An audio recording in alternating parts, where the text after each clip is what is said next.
बेटा जी आप इधर क्या कर रहे हो? आप उधर जाओ, देखो सामने सारे खुराक वगैरह खा रहे हैं। ये मेरे साथ ज़्यादा अटैच हैं जी, इसलिए मेरे करीब आ जाते हैं। यहाँ पे खुराक का बर्तन रखा हुआ ना, हालांकि मैंने उसको कवर भी किया है, फिर भी यहाँ पे आती हैं। कैमरे के सामने जाने से ये ज़रा कतराते हैं। अच्छा तो जनाब वीडियो आपको एक स्टोरी सुनाते हैं। एक लड़का होता है, एक आदमी कह लें, यंग नौजवान कह लें, उसको बड़ा सा शरारती था, लापरवाह सा, लोगों को ऐसे छेड़ना, तंग करना, बेहिस सा। कोई फ़कीर आ रहा है उसको आवाज़ें कसनी, उसकी जो है वो अंधा है चाहे फिर भी उसको छेड़ना, छेड़ के थप्पड़ लगा दिया, हल्का सा छेड़ के पीछे भाग गया वो बेचारा, उसने बोलते रहना। या कोई लंगड़ा है उसकी टांग में जो है कोई चीज़ लकड़ी वगैरह फंसा के उसको गिरा देना, और इस तरह की हरकतें ये करता था। अब ज़ाहिर बात है कि इससे लोग जो हैं वो भी उन्होंने समझाना भी, लेकिन इसको समझ नहीं आती थी बात की। खैर इसकी जो है ना करते कराते ये इसकी काम रोज़गार थोड़ा बहुत अपना काम करता था कि कमाई वगैरह हो जाए, लेकिन ज़्यादातर वो ताश वगैरह खेल लेने, बीच में इस तरह की हरकतें कर लेनी। तो इसकी हो गई शादी कर दी। बीवी जो थी वो बड़ी दीनदार, बड़ी समझदार, सुलझी हुई। उसने बड़ी परेशान होना इसकी हरकतों से, इसको समझाना, इसको कायल करना, लेकिन इसकी समझ में बात जो है ना काम नहीं आती। इसी दौरान बच्चा हो गया, और इसको जब खबर मिली तो ये जनाब अपने दोस्तों के साथ ताश वगैरह खेल रहा था। जब खबर मिली तो इसने परवाह नहीं की। खैर करते करते जो है ना एक दिन इसका जो बड़ा समझाया लोगों ने कि जी वो खैर डिलीवरी भी हो गई, किसी को कह दिया रिश्तेदार को, भाई को, तुम ले जाओ जी, हॉस्पिटल चली गई। अब ये मिलने गया तो इसको खबर जो है ना एक बहुत परेशान कन खबर मिली कि जी बच्चा पैदा हुआ है, बेटा पैदा हुआ है, लेकिन बेटा जो है ना अंधा है। ये बड़ा दुखी हुआ, बड़ा टेंशन में आया, क्योंकि फ़कीरों का मजाक उड़ाता रहा था। अब यहाँ पे जो है वो अंधा बच्चा पैदा हो गया। ये उसी टेंशन में कि अब ये क्या फ़कीर बनेगा। एक दफ़ा तो ये टूट गया, लेकिन फिर भी ये ना बजाय और नेक होने के ना और ज़्यादा बर्दन हो गया अल्लाह ताला से, और ज़्यादा जो है ना इसने गुस्ताखियाँ करनी शुरू कर दी।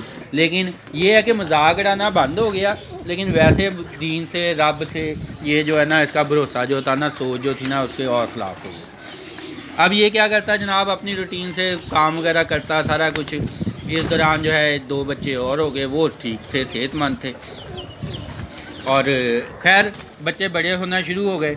ये जो बच्चा अंधा था ना, इसकी केयर सारी माँ ही इसकी करती। ये बेचारा बड़ा अपनी तरफ से सुलझा हुआ, इसने कोशिश करनी कि बाप के साथ बात करने की कोशिश करे, उसका जो है तवज्जो जो है अपनी तरफ लेके आए, लेकिन इतना ज़्यादा फ़ायदा ना होना। और बच्चे को भी एहसास तो था, तो करते करते जो ना उसको हिफ़्ज़ कुरान के ऊपर ना इसकी वालदा जो थी ना बच्चे की, उसने उसको कुरान पाक हिफ़्ज़ करने पे डाल दिया। बच्चा हिफ़्ज़ करता रहा, काफ़ी साल गुजर गए, उसने बड़ा हो गया, थोड़ा सा हिफ़्ज़ कर लिया, 14 लगा लेंगे 13-14 साल का, 15 साल का हो गया, हिफ़्ज़ कर लिया। तो बच्चा जो था ना वो फिर उसकी तवज्जो ना मिलनी, जो दूसरे बच्चे थे उनकी तरफ बाप ने बड़ी तवज्जो करनी। एक दिन बच्चे ने ना बड़ी मिन्नत समाजत करके बाप से कहा कि जी आप मेरे साथ चलें, मैंने मस्जिद जाना है, आपको कुछ सरप्राइज़ देना है। अब बाप जो था वो मजबूरन उसको इनकार नहीं कर सका, तो कहता है मुझे तो मस्जिद का रास्ता तक नहीं पता, मैं तो कभी गया भी नहीं हूँ। उसने कहा आप मेरे साथ चलें, मेरी खातिर बस मेरी ये बात एक मान लें। खैर मजबूरन बात मान ली, साथ चला गया मस्जिद में। अब मस्जिद जाके गया तो वो बच्चा जो था ना, उसने वालिद को नमाज़ पढ़ी, वालिद ने भी नमाज़ पढ़ी। उसके बाद में ना वालिद साहब को कुरान पाक जो है ना वो सुनाना शुरू कर दिया, और फिर वालिद साहब को जो उसका जो था वहाँ पे बताया कि जी मौलवी साहब ने भी, उसने भी, कि जी बच्चा जो है ना उसने हिफ़्ज़ कर लिया है माशाल्लाह। और बच्चे ने भी वालिद को बड़ी खुशी के साथ कि जी आप मुझसे जो मर्ज़ी सुने, मैं आपको कुछ सुनाता हूँ। तो वालिद उससे बड़ा सरप्राइज़ हुआ, और बच्चा वालिद की आंखों में आंसू आ गए कि जी मेरा बच्चा जो है, मेरा इतना ज़्यादा उसको शौक़ है दिल में कि मैं अपने वालिद को जो हिफ़्ज़ करके सुनाना है, और उसके लिए ये बहुत बड़ा ज़िंदगी का एम बना हुआ है मेरे लिए, मैंने इसको कोई अहमियत ही नहीं दी। उसकी ज़िंदगी के ऊपर बड़ा बदलाव आया जी।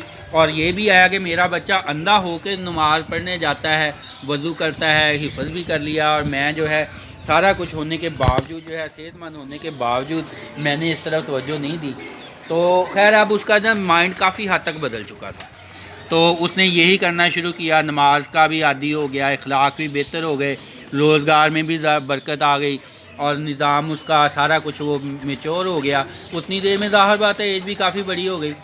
تو اب وہ جو ہے نا قدرت کا کرنا کیا ہوا کہ بچہ جو تھا نا اس کو بخار ہوا اور ایک دن وہ فوت ہو گیا۔ یہ انسان جو تھا نا اب چونکہ دیندار تھا تو ظاہر بات ہے اس کو صبر کا، شکر کا، اللہ کے ذکر کا، عبادت کا سارا علم تھا، تو ظاہر بات ہے اس کی آنکھیں بھی گئی تھیں۔ پھر اس نے ایک میسیج دیا کہ مصائب جو ہوتے ہیں نا وہ انسان کو سکھانے آتے ہیں، وہ آزمائش بھی ہوتی ہیں، بعض لوگ اس سے خودسر ہو جاتے ہیں اور بعض لوگ جو ہے نا اللہ تعالیٰ کی طرف جو رجوع کر لیتے ہیں، قدرت کی طرف رجوع کر لیتے ہیں، تو اس سے کیا ہوتا ہے کہ وہ کچھ نہ کچھ زندگی میں سبق آتا ہے، سکھاؤ بدلاؤ آتا ہے۔ تو انسان کو چاہیے کہ وہ اپنی زندگی میں پہلے ہی بدلاؤ لے کے آ جائے اور دوسروں کے حقوق جو ہیں ان کا بھی خیال رکھے۔ تو لہٰذا جناب یہ واقعہ وہ لوگ جو کہ بہت زیادہ لاپرواہ قسم کے ہیں ان کو سنایا جا سکتا ہے، ان کو یہ سٹوری شیئر کی جا سکتی ہے، دوسرے انسانوں کو بھی ظاہر بات ہے شیئر کریں گے تو وہ آگے کسی کو شیئر کریں گے، بچوں کی تربیت کے کام آ سکتی ہے۔ تو بڑوں کے لیے جو آزمائش وغیرہ آتی ہے اس کے حوالے سے یہ فائدہ مند ہو سکتی ہے۔ انسان ہم لوگ شکر کر سکتے ہیں اس سٹوری سے کہ دیکھیں ہمارے بچے جو ہیں وہ تندرست ہیں، ہم صحت مند ہیں، اللہ تعالیٰ نے ہمارے اوپر کتنے احسانات کیے ہوئے ہیں۔ تو جناب دعاؤں میں یاد رکھیے گا، لائک شیئر اور سبسکرائب کیجیے گا، اور آپ جو ہے نا اپنا بھی خیال رکھیں، دوسروں کا بھی خیال رکھیں، خوش رہیں خوش رکھیں۔ Do your best, wish you all good luck. Thank you ji, اللہ حافظ۔